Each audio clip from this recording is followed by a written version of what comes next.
right, let's see if we are up and running. We're going to get a little bit of work done this morning before our day begins. So give me a second here while I check my signal, and then we'll push the signal out. And then we'll get going. Yay, that's the one. So that is what we want. Looks like I am actually live. Checking the volumes. Yay, that's the one. So that is what we want. Looks like volumes are good.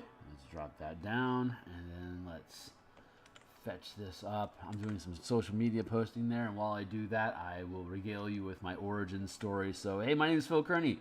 I create role-playing games, I illustrate them, and I publish online. And I've been running games since 1987. I've been using Eberron as my homebrew campaign since 2006. Eberron just had its 20th anniversary from 2004. Wait a second. Let's grab that here, there. Making a Gazebo battle map. Check and check. Check, and then I'm almost done here. And then I've been making stuff on DMsGuild since 2017. So this is going to be the first published adventure that we've actually created. You can see the cover here on screen. Crystals of Mabar. It's 4 to 5 characters, level 7 to 8. We're fighting undead and necromancers in the Carnwood and Carnath on the continent of Corvair. And let's see, if you are on the X Twitter platform, I am at Phil Kearney. You can catch up and tag along with me there to see when I'm live. Like, subscribe, bell icon to get notifications. Thanks to everyone that's been picking up on the channel lately. I really appreciate everyone taking an interest in what we're doing here. And what we are doing here, this whole thing has been streamed. We've produced 276 episodes at this point of making maps, tokens, and I'm planning out the campaign for this adventure. You can see the full details of all the labeled stuff. Creative playlist is here. Hey guys. This is the book cover that we created around episode 40 of the playlist, so you can jump into the Wayback Machine and check that out. Everything that's on the cover here are different things or events that happen within the adventure, so without actually giving anything too much away. What I like in particular is that this is the size of it when it would appear on DMsGuild.com, where this would be published, since it's an Eberron adventure for 5th edition. And I like how, even though there's all this terrain and effect stuff going on, when you zoom out, it looks like a demonic face. So I'm very, very happy with that, or perhaps a green dragon, maybe, for spoiler alerts. But so we're making a gazebo. Hey, what's up? This is the general terrain map that we had created about 4 sessions ago. That is just as a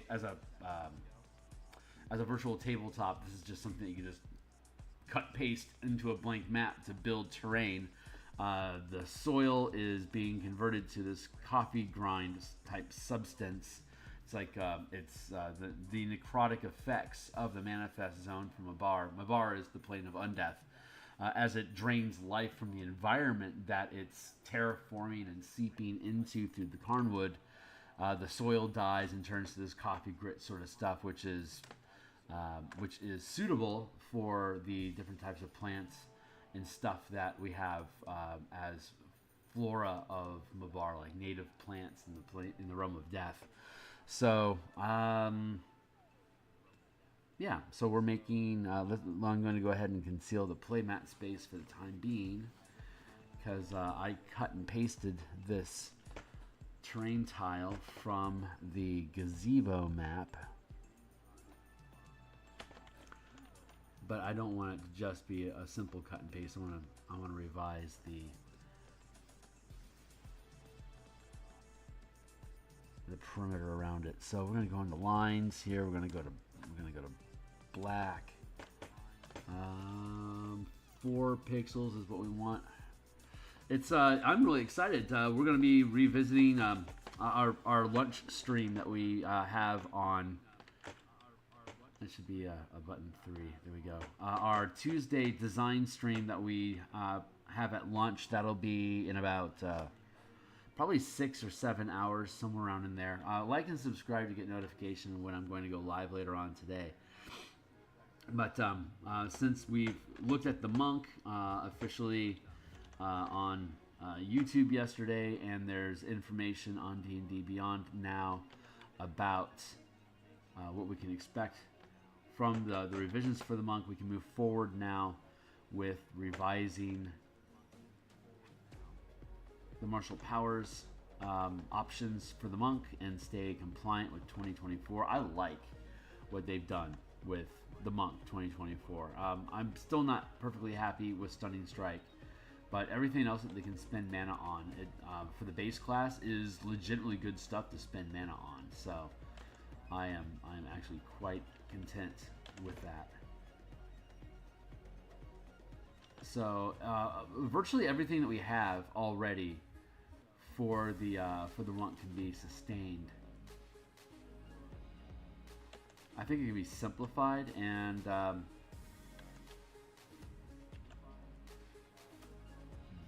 And if they're not going to include all of the different stuff from Tasha's because of the update they made to the player's handbook in 2024, they say you can still use all this stuff in Tasha's. I think we could probably back off on what's in there. I'm going to do this.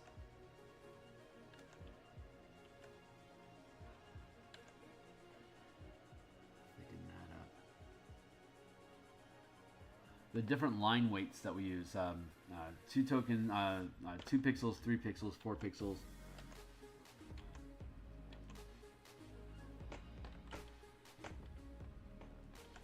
Thin that out a bit.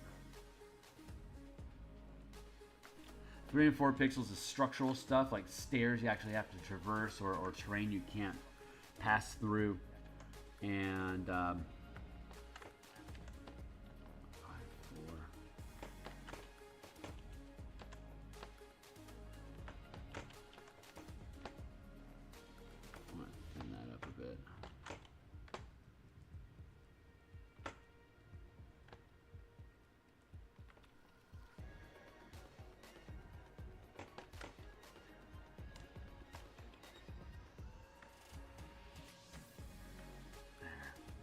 basically, we're just working on details here, and then we will move to. Yeah, I can trim that corner. That feels good. And then we'll add the grit to the ground here on the gazebo. And once the grit is in, we will import the terrain tokens. Clean that up a touch.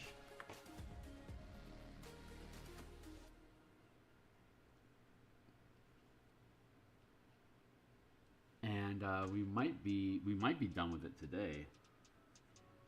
So if we are able to finish it today, tomorrow we will work on the Tree of Woe. The only plant that was powerful enough to survive the undeadening of the forest basically becomes like a poltergeist possessed tree that has lured in and killed others.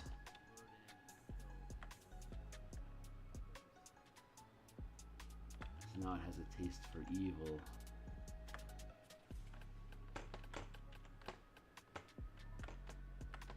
Evil tree does evil bad. Yeah, so martial powers today at lunchtime, and then we'll be back here on Wednesday morning. And I won't have session this week for Wednesday lunch. Just trying to back down my schedule a little bit so it's not too intense. And fit that down there.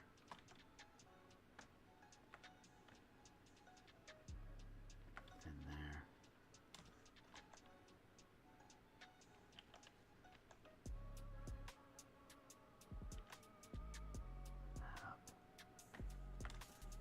Last night, we finished the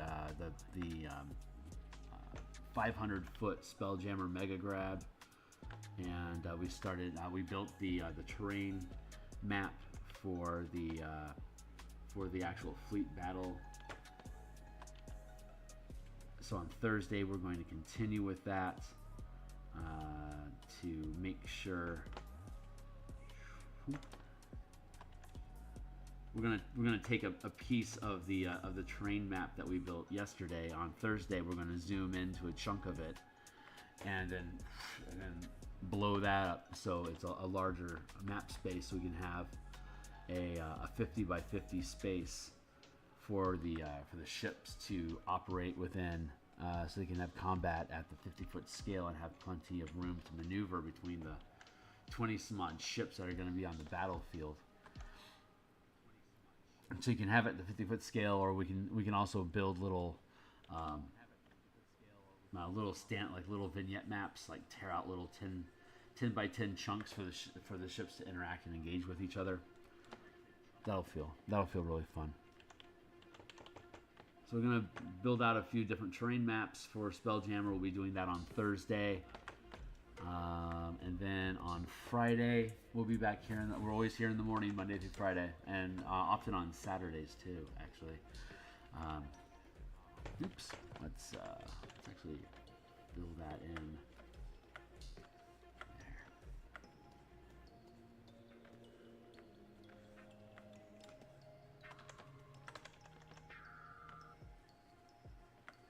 All right, go back in the line here and blip. Erase all that.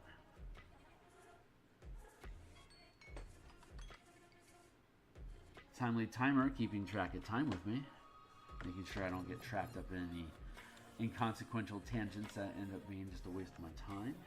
So far, we're doing pretty good today, I think. But yeah, once we finish up the monk.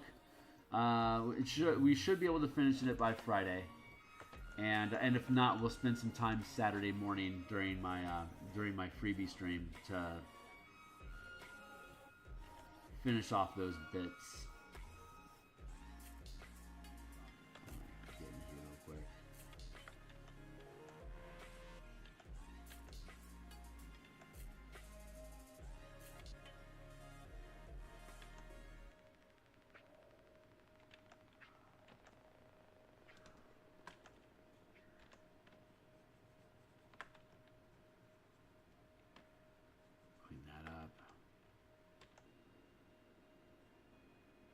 I'm gonna leave that be. I want to fuck with this corner. It's here. This is hundreds of years old, so there's lots of erosion and chunks that are being taken out of these stone terrain. We're just about done with the line work, and then we'll go back in and we'll fill the whole place up with grit. I just wanted to change the cracks because I lifted this from the cemetery map. If you haven't seen the cemetery map, allow me to show you the cemetery map. Here's the cemetery map. It's a 54-inch by 54-inch map. We've got 1, 2, 3, 4, 5. We've got 5 maps of this scale in the adventure. So they're large. There's massive set pieces that we've built. 54 inches, and you can see the various points of terrain. This place is beat the fuck up, but we have specific language for like what's traversable walls, what are ceilings, what are interior spaces. We don't have the roof visible here, but we have roofs for each of these, so that when you put the piece in, you have the roofs in place, and they don't see inside the buildings until you lift it away. And again, there's that smoke, that fog effect. So you only have an 8 by 8 square of clear area that you can easily see through. Here, let's do this real quick.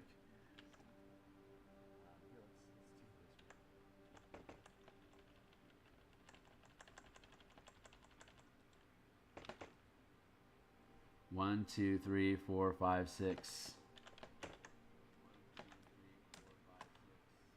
1, 2, 3, 4, 5, 6. 1, 2, 3, 4, 5, 6, 7, 8.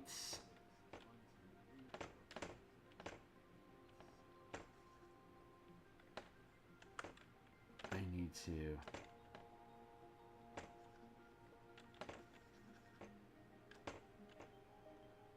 Let's try that.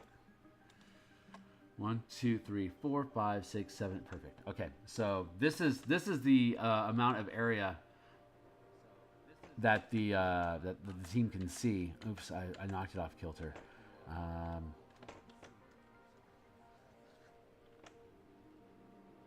There, and now I need to unconnect that.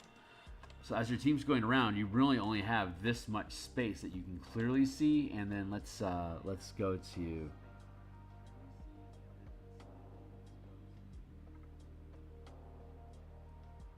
There it is.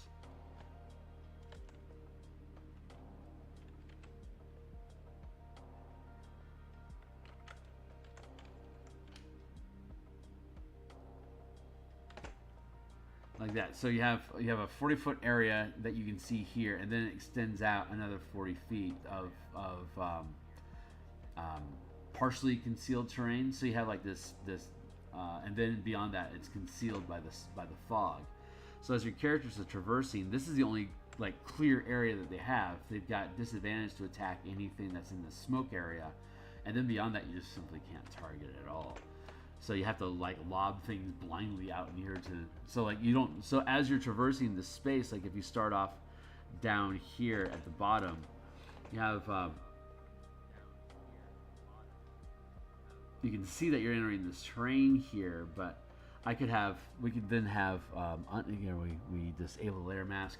If there's undead that are in this flooded this sunken the word I'm looking for. Sorry, this flooded sinkhole.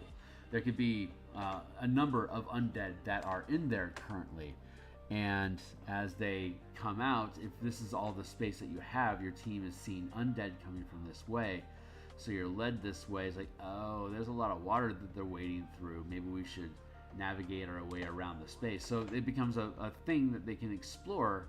And since they only get it's an outdoor environment, but they can only see so much space at a time, it becomes something that they can explore.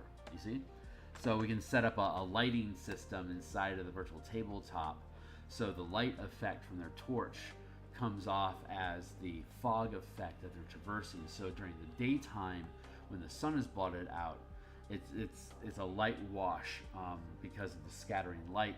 Coming in at night, you have your torches, and you still have the same range of effect. So the fog of war can remain consistent for your characters, whether it's day or night, because they're going to be using various light spells or just getting diffused light over time and during the daytime. They traverse the space and go around in here, and they find there's different points of interest in the gazebo. These sinkholes. The crypt and the sarcophagi here. These are all different things that the team can explore, but ultimately either they're just here fighting stuff and undead stuff, or there's a secret door here that they can find, but they'll have to fight a bunch of undead. They come in through here, they fight a bunch of undead, and then because of the smoke effect, they won't be able to see. Like if they're coming in through the entrance here, hey, what's going on, Ralph? If they come in through the doors here and they're using this fog effect, they can see the environment that's in here, but they have to get all the way to here, and then they can pick up on the secret door here. But they'll have to fight the boss that comes out of this sarcophagus here, and then all these minions, they rise up out of their grave. And so there's a seven enemy fight, plus there's undead, just skeletons that are kneeling here, paying homage to the boss, the Bone Knight that's hidden inside of the sarcophagi. So you come into the space. Undead can be coming out of here. It's thick smoke that's spewing out of this crypt, so it looks like it's the source of the fog in the region. So when you go into the place, the fog is being pushed out of the secret door here. You go into the secret door, and it is a northwestern path that goes from here underneath this gazebo. Here's your line here that leads to this gazebo, which has a trap door that opens, that leads into the same tunnel that leads off stage to the underground dungeon. So in the adventure, you can either go combat and go into the sarcophagus, the crypt, the crypt here, and fight all of the mini boss and its minions. Find the secret door that'll take you this way. Or if you're doing a more exploration themed, or you don't want to get the team in too much combat, lead them away from the crypt and instead lead them to this gazebo, which has a secret passage that'll open up to a ladder that'll lead down into the tunnel, and it'll also take you into the facility. So this is the I don't want to fight anything path, and this is the fight all the things path. And there's like wraiths and different types of incorporeal undead that crawl around over here, and then you have the living graves that are in each one of these sinkholes, being able to produce an infinite amount of undead to come spewing at the characters, since they can't see that they don't really know where they're coming from until they wade their way in. They'll find this is like where a living grave would be. It's like, jeez, what a pain in the ass. Okay, let's take it out. So they have to wade into the water, difficult terrain. There can be undead crawling around underneath the water that you can't see, that grab, topple, and grapple the characters underwater, while ghouls are being spat out of the living grave ooze to come over and then start paralyzing and drowning your allies. So it's a 7th or 8th level adventure, right? Like by the time you get in here, you should be 7th, 8th-ish level. So your character should be able to take on these low, like their CR2, like most of this stuff is like CR2 stuff, CR2 or less, but they come at you in mobs. So it becomes an issue. But we're using the same language in that as we're using on this map here. So you can see the same patterning. So as soon as I get done with the line art cleanup, on this map, we'll put some grit on top of this one. Drop this down. It should be at a 3. Clean that up a little bit. How you doing today, Rez?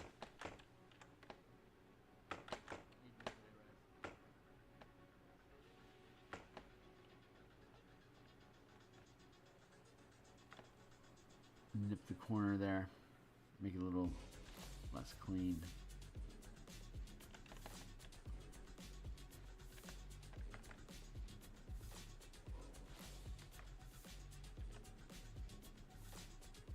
Leave that be. I'm going to go in here and change this up a little bit. So we're going to use a 2 pixel line here because we're basically just doing like, it's like decoration. More or less. What is thank you.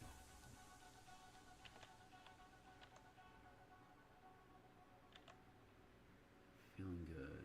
This feels good. I'm really looking forward to working on the monk today.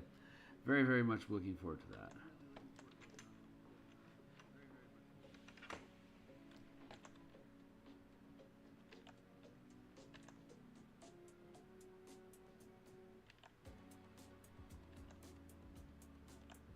Once we get the monk cleaned up, we'll be able to start prepping for the next 5th and 6th level playtest, which means we're going to build a random environment on our hex crawl. I mean, we're using squares, but it's effectively a hex crawl through the Ravnica Rubble Belt. So we're using our color magic language to create a random dungeon for the team to explore.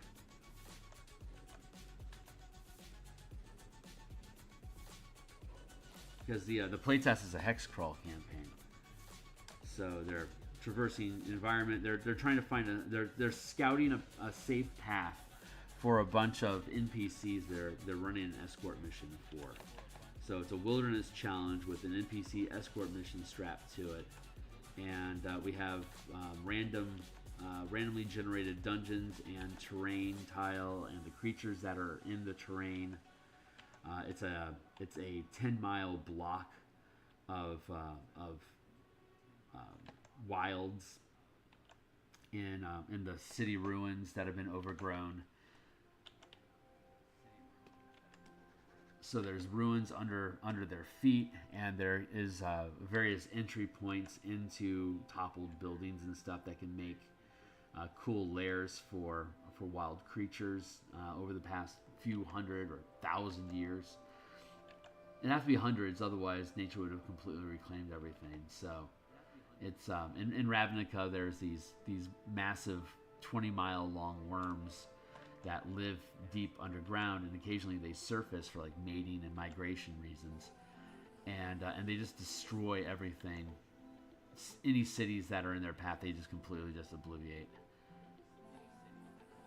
So there's these long stretches of worm track destroying buildings, and they're called rubble belts because it's just a long belt of rubble from where the worm crawled through. If there's a whole herd of worms, it can be expanses of hundreds or even thousands of miles that just end up falling into disrepair because the infrastructure gets destroyed from miles beneath the earth up into the surface and just causes havoc everywhere. So those ruins get reclaimed by nature, and then monsters move in, and the Gruul clan will lay claim and war over the territories that have been forgotten about in modern society. But all the ruins, all the undercity ruins, are still underneath there, because once the worms get to the surface, or they're plowing the surface, not the depths. But you could have miles deep ruts, like Grand Canyons carved out as the worms surface. They just create these massive half-mile or mile-wide tunnels that just dive into the depths, and they eventually get filled in, and as like things collapse. So you have these massive rifts that have like striated infrastructure going down a mile or two of old buried city that can have just literally thousands of years old crypts that get opened up by these worms kicking through. So there can be like forgotten evils from thousands of years ago that now have sunlight coming into their chambers, and they're like, so super cool stuff. Like there's a ton of variety that you can do with the Rubble Belt campaign setting, and so we're using it for our playtest, our playtesting ground. And the side benefit to me on this is I get to test the Rubble Belt random system generator to see if it's a viable hex crawl progression system. And so far, like the little 3 and 4 adventure, we took on 1 hex, and that turned out great. So we're gonna, once we get done with the monk today, tomorrow, today, Friday, and possibly Saturday, at that point we'll start building our next hex. And we'll have a general shout out for people to want to participate in. We'll try to lock down. I'm going to want to run it on a Monday night. So my Monday night that I've been doing Spelljammer is going to disappear for a while as we do the Rubble Belt stuff. So I'll be shifting Spelljammer to Thursdays and Saturdays.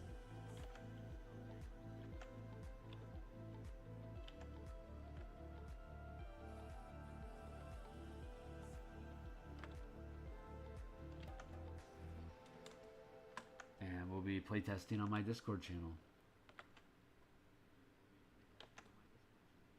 That feels pretty good. I'm happy with that. Okay, so we have the line art, we have the pillars, we can add, we have the base. Let's add in grit. It's gritting time.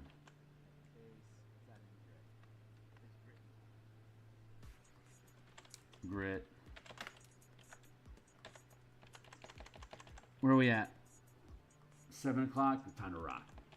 We're doing great. 30. There we go.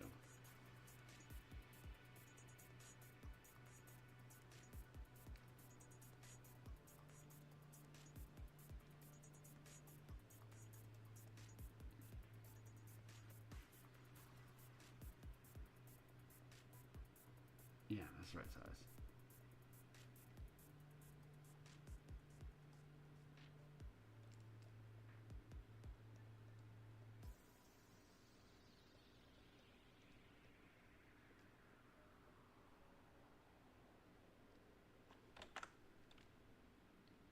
Fill that in.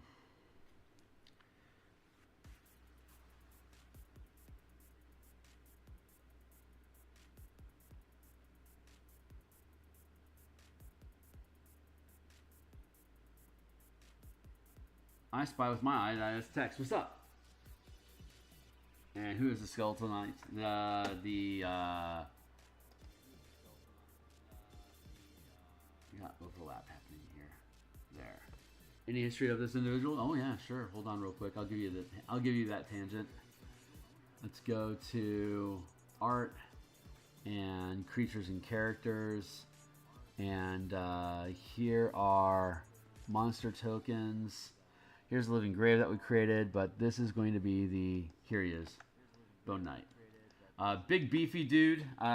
He's size large, so he's like an 8 foot, basically like a Goliath. His head's missing. That's okay. We're doing a sort of like headless horseman sort of thing here. But this brute was the commander of the Legion that used to be stationed here. It was like Legion 132, I think. They were originally the fortresses and the gatehouse and all the stuff that's ruined around here were Cartography soldiers, and they were stationed here. And they made a monument of burying soldiers here, but in reality, that just became an easy place for them to requisition skeletons for the military if they needed. Take a gravesite, make it a monument, and then exhume the corpses as you need to create undead experiments. So the facility was an undead research facility, so they wanted to have access to easy undead. So they built it near and under a fortress that had a monument. So it became an easy source for them to have. So the energies of the plane of Mabar that are saturating the area, corpses animate on their own. It's as though there's like a general animate dead spell that's just kind of radiating in the region. So any dead that are there, any corpses, animate as skeletons or zombies, sometimes ghouls. And in this case, in this grave, there's ghasts, and not ghasts, sorry, wraiths, and then the Bone Knight, which is a special undead that we created for the adventure. So there's incorporeal undead. There's a large that mammoth, that large size brute undead, and then the zombies, the freshly killed corpses that rise as flesh-ridden zombies. They have the Volpina stuff basically brew inside of them, so when they get hit by any kind of a slashing or piercing attack, it immediately causes the body, the bloated body to burst like a balloon and fling Volpina everywhere around it. So like a 5 foot undead creates a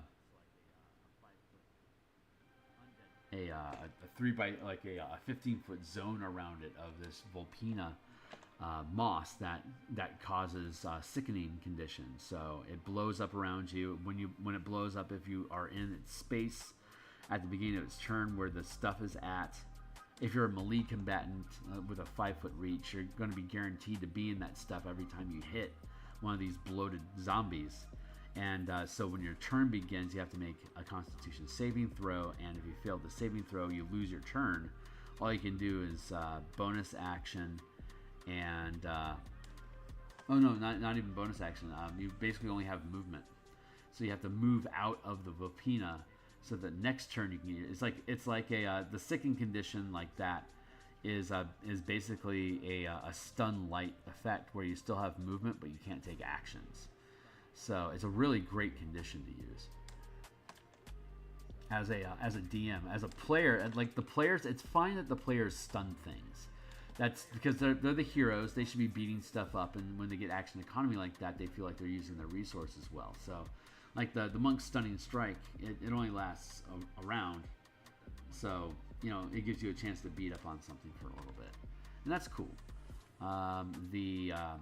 The sickening condition is a good one. The sickening and poison effects are great to hit players with because they still have agency to do things. They don't have to skip their turn, but they're punished during their turn because their action economy is, in the case of sickened, their action economy is repressed, And in the case of poisoned, they can make die rolls like normal. Well, they can make die rolls, but they're all at disadvantage. So those are fun light conditions that nerf the players and let them feel the punishment of triggering condition effects, but allow them to keep playing the game with you. They're better conditions to use. Stunned, paralyzed.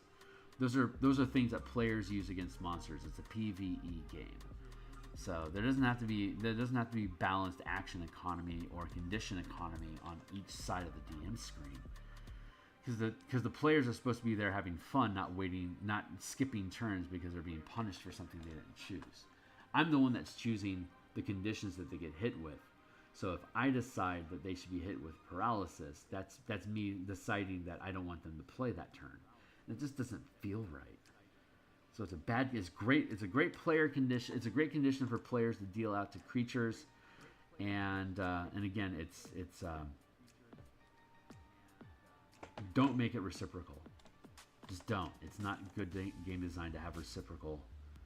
Like 5th edition doesn't have you just add character levels to a monster to increase the CR of that creature. That's what they did in 3rd edition, and that was an incredibly bloated game mechanics book.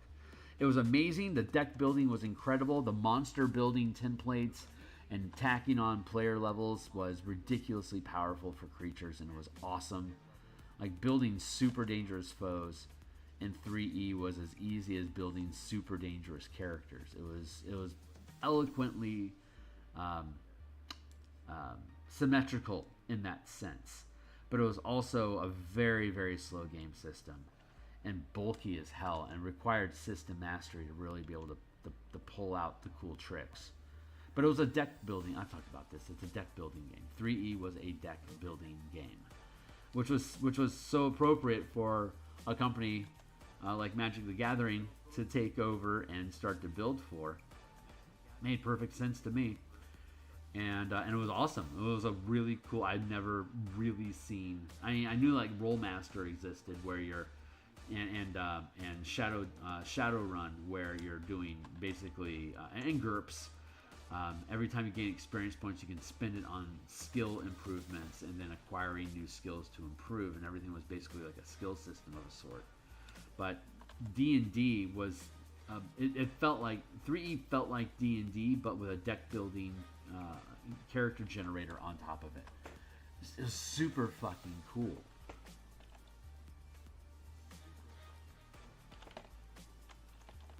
But the results, the downside of that cool design was a very slow, bulky system. Massive customization, very slow gameplay.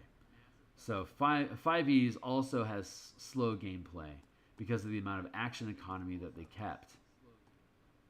4E, 3E, 4E, 5E, it all has high action economy.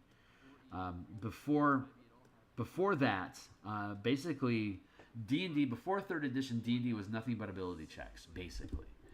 If you knew what your target number was, and you had to roll that number or better, or in some versions that number or lower, but it was a roll a d20, have a modifier, have a target number, and hit it.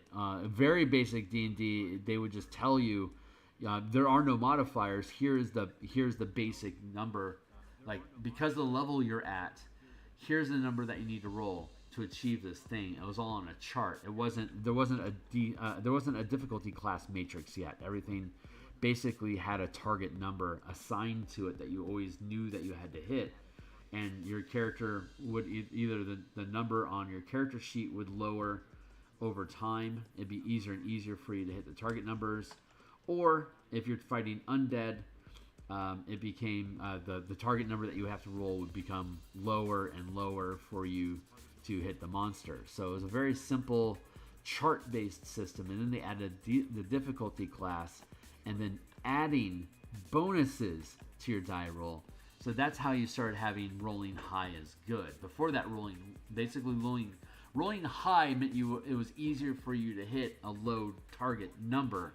But it wasn't until they started, like, they were always lowering the difficulty number that you had to hit, and your die roll remained relatively the same with very few bonuses attached. So your die roll, or like in saving throws, it was never more than a d20. It was a raw d20, but the target number would keep dropping as you gain levels. So it was reductive in that way. And then Wizards rebuilt it so it was additive. So the difficulty would continue to increase, but you would also have more bonuses. So you weren't just rolling a d20 anymore. You're rolling a d20 plus a bunch of modifiers. So instead of lowering the number you have to roll on the d20, they increased the target number and just gave you bonuses to add to the d20, which is a more flexible game system. But it's also which allowed for more complexity, because they were looking to add complexity to increase the action economy during combat, to focus in on purchasing character perks, which was perfect because 3rd edition was full of character perks like that. So it all curved together very eloquently, but that elegance didn't provide fast gameplay. The earlier editions of D&D, Old School Essentials, I believe, basically converts, or Dungeon Crawl Classics converts the old school game system into the D20 the D20 system stacking advantages. So you're not like your rod saves and rod saves and wand saving throw wouldn't, like at 5th level, wouldn't drop from 13 to 12. Instead, you'd get an additional +1 to your saving throw. So you'd still roll the d20, and the target number would be like 15. But now you're getting more bonuses to hit 15 easier. Instead of lowering 15 to 12, just add +3 to your die roll at this level. So it was upward compatible, as it were. But the action economy is still just an ability check roll. So, not going to lie, I like the deck building aspect of the game. Yeah, it's amazing. It's so fun. No, it's the sickening, I guess, as a condition. The Stinking Cloud is a spell in D&D that sickens your character, and so they make a Constitution saving throw, and if they fail it, they lose their action that turn, but they still have their movement. And when you lose your action, you also lose your bonus action. So the only thing they can do that round is move. You can lessen that condition to just be losing their. They still retain their bonus action. You can have it. You can have they can lose their action and bonus action. You can have they lose their bonus action, and you can have they lose their action but keep their bonus action. So you can break down action economy, since there's 4, and then there's reactions. So you can break down action economy to what chunks of your action economy are you losing this turn. Are you losing your movement? You're restrained. Are you losing your reactions? You're shocked. Are you losing both your action and your bonus action? You're stunned. Are you losing just your action? You're sickened. Are you losing just your bonus action? You are, what would that be? I don't have a name for that because I've never actually implemented that. But it's an option that exists out there. But I haven't codified it into a condition. But these are like, if we're talking martial powers, these are different condition states that you can render onto players as a DM when you're designing monsters. You can hit them with this layered economy. The players are doing shocking monsters so that the monsters lose their OAs. And they're using stuns and paralysis so that the monsters lose all of their action. And they're using restrained so that creatures lose their movement. So they have a more severe degree of conditions that that players can incur on the creatures, but we have lessened again these lessened condition effects, so that you're just taking away pieces of a character's action economy. And that's as we get back into once we finish the monk and we get into building the new hex encounter for the 5th and 6th level playtest, we'll go in and we'll start codifying this action economy by tier level from the creatures that the character's going to fight. So we'll have this stuff built in.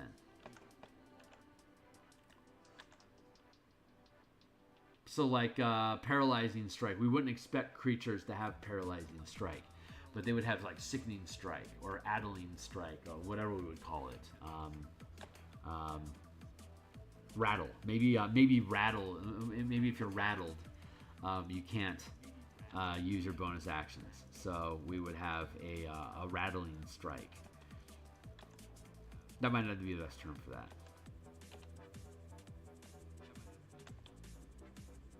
But like losing your bonus action is like your game is just a little off.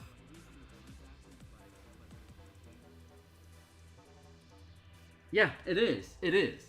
But they hadn't. But in first edition, they hadn't thought of it yet. They were just simply going with, well, we have a 20-sided die. How can we keep this simple? Let's just make it easier for you to succeed. So when you roll your 20-sided die, a 20 is always a success here, but eventually a 7 is a success also, because your character gets as high. It's just that it was just that's the way that they thought. That was the game mechanic that they came up with and decided was good. They may not have even thought to add bonuses. It may not have ever occurred to them to do that. I mean, they have some bonuses with attacks and stuff. So, but the saving throws was the number would continue to get reduced. I guess they wanted to have a clear delineation between saving throws versus attacks. But they weren't looking to have they were already using so many different game systems, right? Percentile dice, and like roll 2d6, and if you roll this, you get that. Like a dwarf trying to figure out how deep underground they are. It'd be like on a 3, on a 1, 2, and 3, on an 8. They can correctly surmise how far underground they are. It's like really, but like the elf could detect a secret door on a die roll of 1 of 6 instead of having, like a passive perception skill.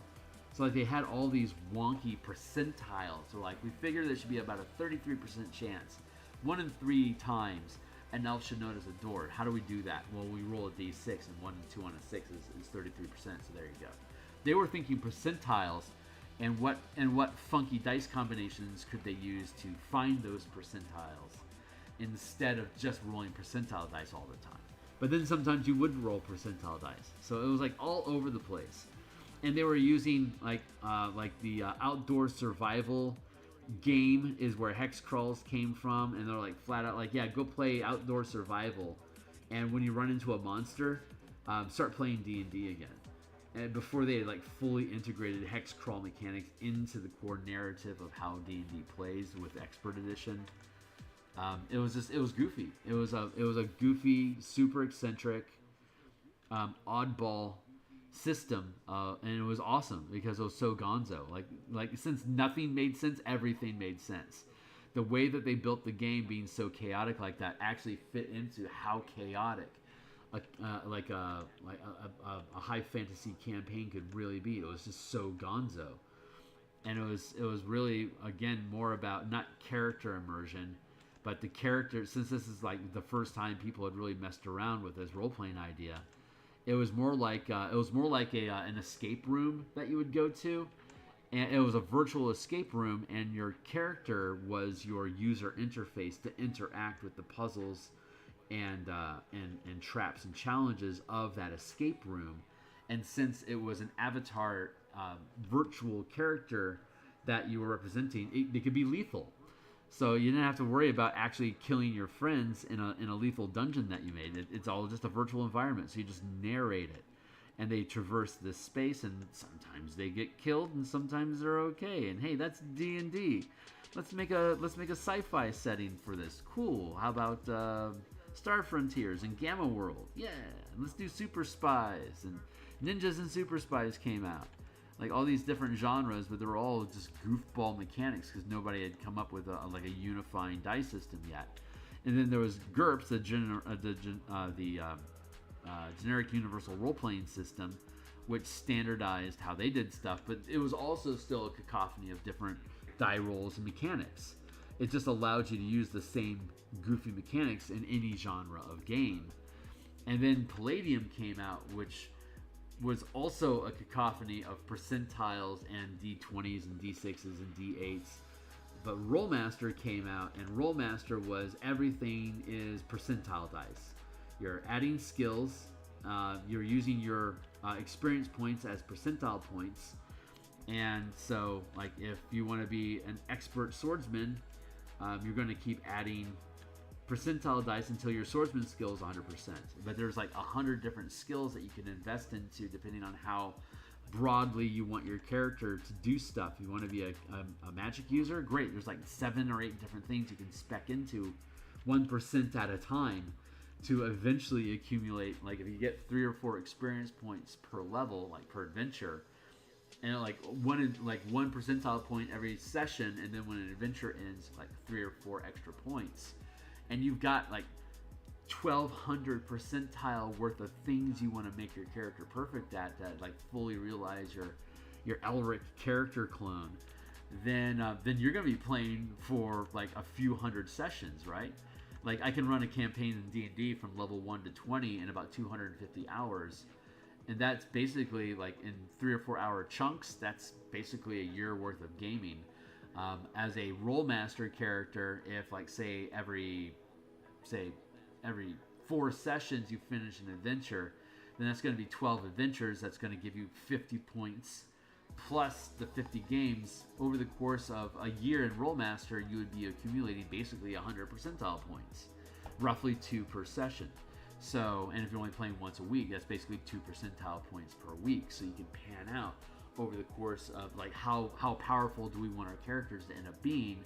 That's going to be either the duration of campaign from 0, or we're going to artificially start our characters with a preset percentile point, like a 700 percentile cache of skills to distribute into our character, and then we just build from there. That's essentially saying we're going to start this campaign at level 7 and we're going to go to level 32. So strap in.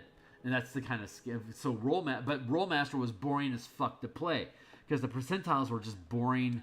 And it had this parry mechanic, so every time somebody would roll, you'd counter roll against it, and it was very slow and bulky, and it wasn't fast at all. So it felt bad playing it because it constantly would pull me out of immersion, because the system was so it was chunky, it was gritty, but also like no variety to it. Like if you're gonna have a gritty combat system, you need to have a variety of die rolls that you're doing. Even in 5e, it's a gritty system, and you're making, even though you're always making a d20 plus something, you're doing it for different reasons, and it's interacting with stuff differently. So it has variety built into it, but over the course of a long-term campaign, just rolling that die feels samey because of how much action economy, how slow combat goes. But if you're just doing like a bunch of ability checks while you're exploring stuff and talking to people, you can kick through 3 hours a game like nothing happened, because you're just blowing through conversation, you're BSing stuff. Because ability checks are more spontaneous, and they add deeper. They allow for more narrative with less mechanics getting in the way to do it. It's like it's a more thespian friendly game space to have ability checks driving both your investigation as well as your combat. So stepping down your action economy for a more story-driven game, 5e can do that. It's just you're scraping out a lot of D&D, because D&D is about 70% combat and 25% ability checks, and then that 5% is the patina of just describe what you're saying to that guy, and if I like how it goes, I'll give you what you want. And there's no mechanics built into that social pillar they define as a separate pillar of no die roll necessary, pure narrative. So those are those 3 tiers, and the action economy that's invested in each of them reflects that percentile. Combat game, put bulk of your rules into it. Dating simulator, put the bulk of your mechanics into flirting and adjusting people's perception of you. So like Inquisition game, put 70% of your mechanics into interrogation and breaking apart intentions. So like that, the game, the way that you design the game, the focus of mechanic and gameplay is going to be on the intention. Everything in D&D funnels you into a fight. If your negotiations go bad, weapons get drawn. If you fail checking a trap, you take hit points of damage. Everything filters into where all the game mechanics are, which is combat and killing things, fighting stuff. So all the resolution of all possible actions leads eventually to combat. So like fail states lead you to the deeper. Like if it was a diplomacy first game, if combat broke out, that would trigger a diplomacy session where the goody two shows are like, whoa, whoa, whoa, let's back down, let's de-escalate this situation and talk it out. And the people that were in the conflict would be interested in doing that, because the core, the focus of this role-playing game is diplomacy and de-escalation. So all the mechanics are going to be into breaking down diplomacy and negotiations, and combat triggers that negotiation. A hostage situation triggers that negotiation. Bank robbery and you trying to get cash out of the vault triggers a negotiation of you getting the, like, how do you get that information from the vice president at the bank that knows the codes to the vault. Like, you got to extract that. All these different things filter into what your game is designed to do. And when you understand what your game is supposed to do and how to make all of your fail states filter into that space, you've got a really solid game premise. And then you have to actually build out the mechanics to make all that stuff actually work. And D20, in my opinion, is just the best system to do it in. So it's thespian, it's basically, it's LARPing. I call it LARPing. When you're even if you're just sitting at a table and you're talking in character and stuff like that, you're effectively LARPing. But calling it acting and calling it LARPing, acting isn't accurate. It's kind of derogatory in D&D, and LARPing is also kind of derogatory in D&D. So I like to call it thespian. Being thespian, because it's allowing you to use props, dress up, use voices, act in character, with the only connotations attached to it is that you're using thespian skills to portray your character. You're using theater craft to portray your characters, which is a huge sub-interest in, just like deck building characters in 3E was a subgenre.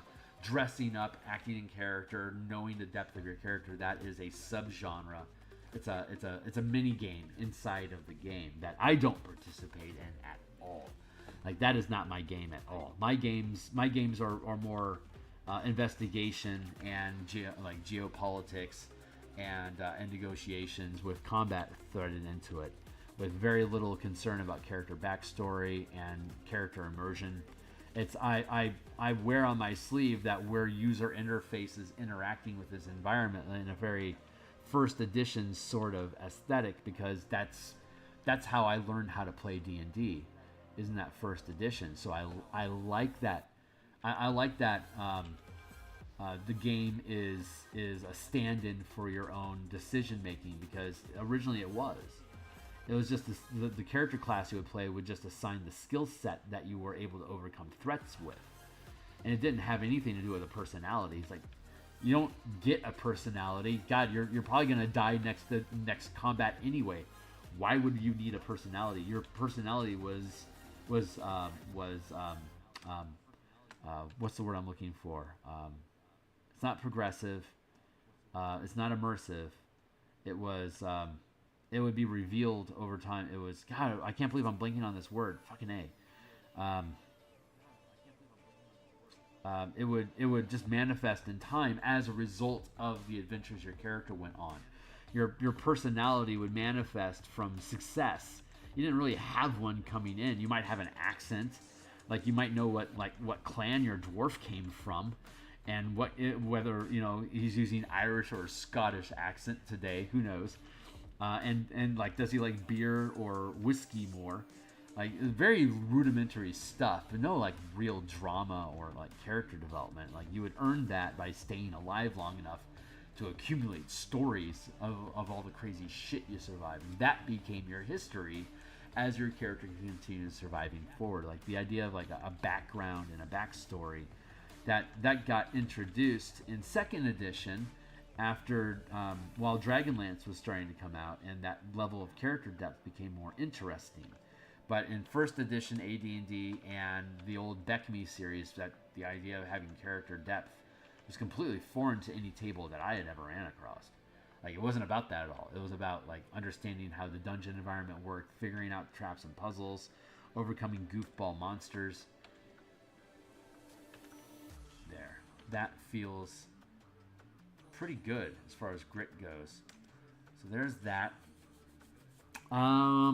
I was thinking I was thinking about kind of like putting up some walls. So I think I want to drop the playmat out of there. Get back into the line space.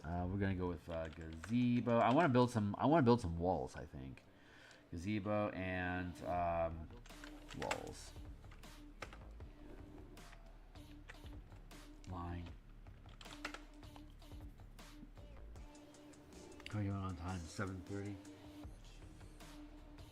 Yeah, I got about 10 minutes or so left. So let's art in some walls.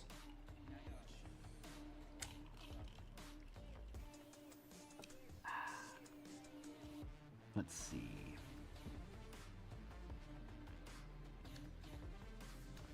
Was D&D? Oh, yeah, it was always a combat game. It was originally the origin story here is that a bunch of guys used to play like Warhammer, like tabletop war games where you'd have armies and you'd attack each other and bloody blah. There'd be a point buy. They started getting the idea of, well, what if we had like a SWAT team, like that wanted to go blow up a bridge, like there was a bridge on the map. It's like, we need to blow up that bridge. So you'd have like a little contingent of soldiers that would go over to position themselves by the bridge and use the action to blow up the bridge. And that was that platoon's action that turned during the course of their entire army movement. And they just kind of zoomed in closer and closer to those characters. Like, this guy's carrying the dynamite. He's going to be our explosive expert. Well, this is going to be our tracking scout. This one's going to be our sniper. This one's going to be just some general, like a medic.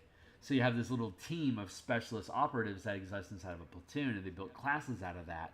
And so the idea was kind of like, we're portraying these specific characters inside of this army, and now let's build a more fantasy theme around that. And now we have dungeons where the SWAT team is going down into the dungeon to go root evil out. But the idea was that you would go, as you accumulate this wealth, the way that BX works is, as they accumulated this wealth, they hold on, I need to make sure I'm using the right size brush. 3. I need a 3-point brush. There we go. So as they do this, they accumulate wealth. They're pulling treasure out of the dungeon. They gain levels. They gain a fortune. And with that, they eventually gain a high enough level to become landowners and start building their own militia and army, build their own kingdom, and it becomes basically a natural expansion, a way to curve from being nobody to becoming a general of an army. And they already had war games that could simulate what that army is. So they reversed engineered, how do we get to an individual? And then as it's built back up, let's use the premises of D&D and build a separate war game system so that we can sell you our war game instead of this whatever we were using before we came up with D&D. Let's go to here. But then as the game that was the premise. Like, the reason why your character's adventuring in the first place is so you could eventually afford a kingdom. Like, all this treasure that we're accumulating, I'm going to stockpile until I can own a fortress, and I'm going to use that fortress to take control of the territory around me, and I'm going to use that control to be able to build to build a community that I can tax, that I can then use to accumulate more soldiers to continue to expand my territory. And now we're playing a Dominion game, and I love Dominion. I fucking love Dominion. So that's always been a massive geek button for me. But they stripped it out in 3rd edition, and they made the game into Dungeon Punk, where sure they still had some supplements for like building strongholds and having followers, and they even came out with a mass combat system for 3rd edition, but they weren't in 4th edition. They basically removed it, and then in 5th edition it's still gone. So they're only just now talking about bringing this Bastion system back in, which is a way to limp Dominion play back into the game, but not make it gamified. It's not a DM activity. It's strictly a player activity. They're basically giving them a dollhouse to decorate, and some additional resources for the characters to be able to justify having magic items at higher levels of their choice if they decide to kit their dollhouse into being a doll factory then they can manufacture useful items from it. So they're gamifying the dollhouse aesthetic, but they're not actually adding DM components to challenge their domain. It's a safe house that they can literally teleport back to if they die, so they can respawn their character back at home. It's a very 5th edition. It's a very WotC way to approach it, and I'm going to say it's a very Hasbro way to approach it, because 3rd edition didn't feel this way. 3rd edition felt like it was trying to lean towards something more chunky, but then hold on. Yeah, this is not right. There we go. It needs to be like this.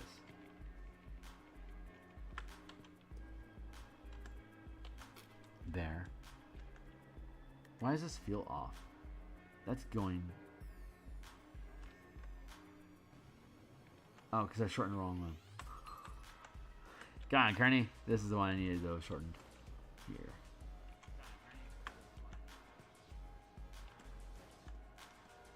Good. And now I want to add...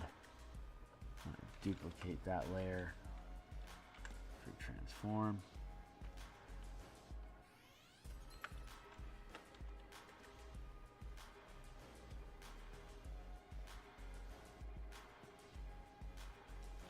Get that there.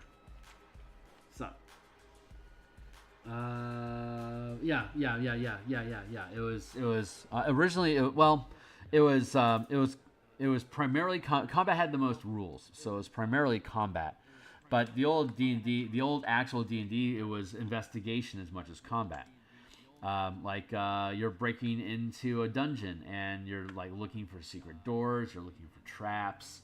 You're searching through rooms. If you're running across monsters, you might be interrogating them or negotiating with them to like give you the treasure without having to fight. That was back in 1st edition. The only way you got experience points was by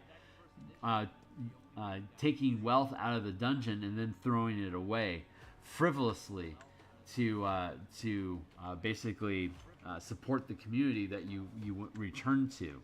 So. You could either keep the gold and buy new equipment, followers, magic items, and stuff, or you threw the gold away and got experience points instead. But like a +1 sword was basically gaining a level of fighter. So like it was kind of like one or the other. Do you spend the experience points on a sword, or do you spend the gold on experience points to gain a level, or do you spend it on gaining a magic sword? Well, you can only use one magic sword at a time because you only have one attack, because basically combat's an ability check. You either hit or you miss. And if you hit, you deal damage. There you go. And you either get hit or you don't get hit. And you lose hit points until you're dead. There you go. Like that's how combat worked. It was an ability check, and if you pass the ability check, you deal damage. There you go. Super, very simple system. So I built those walls, and now I get to carve them up. 3. There you go.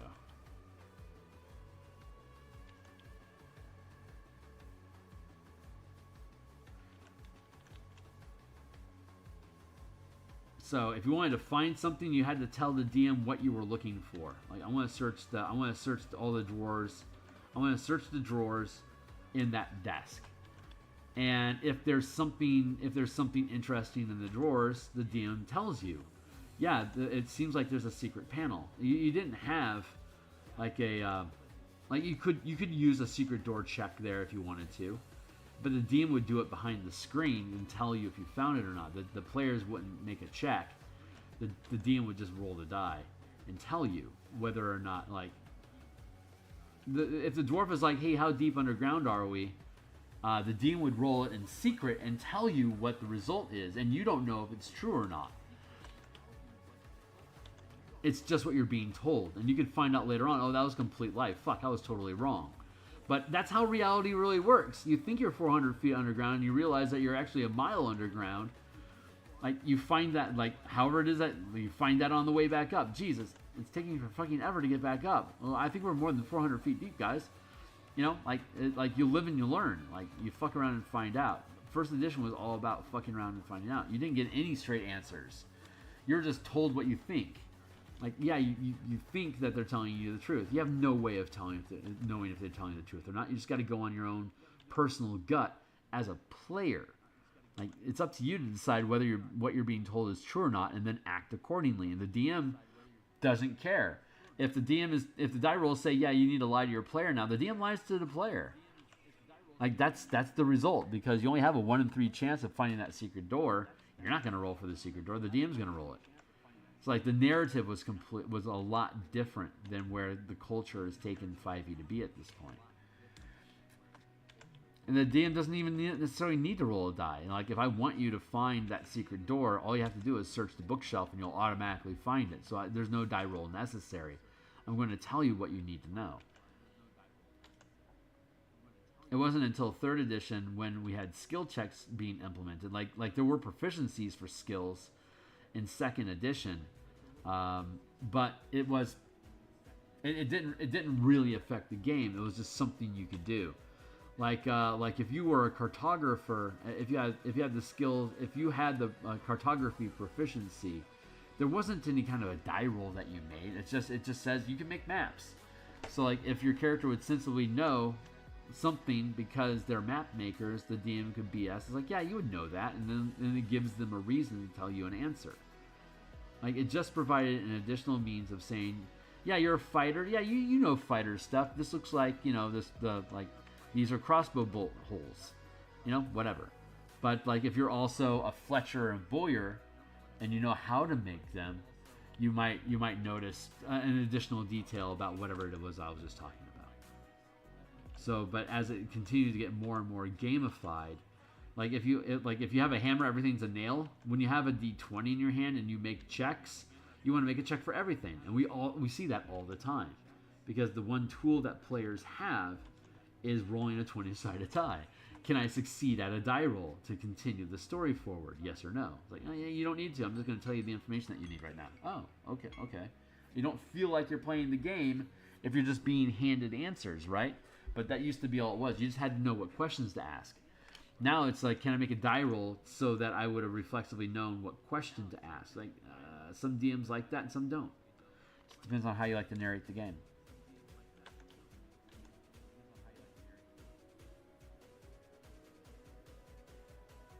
And it is 7:50 here in Seattle, so it is time for me to bounce out.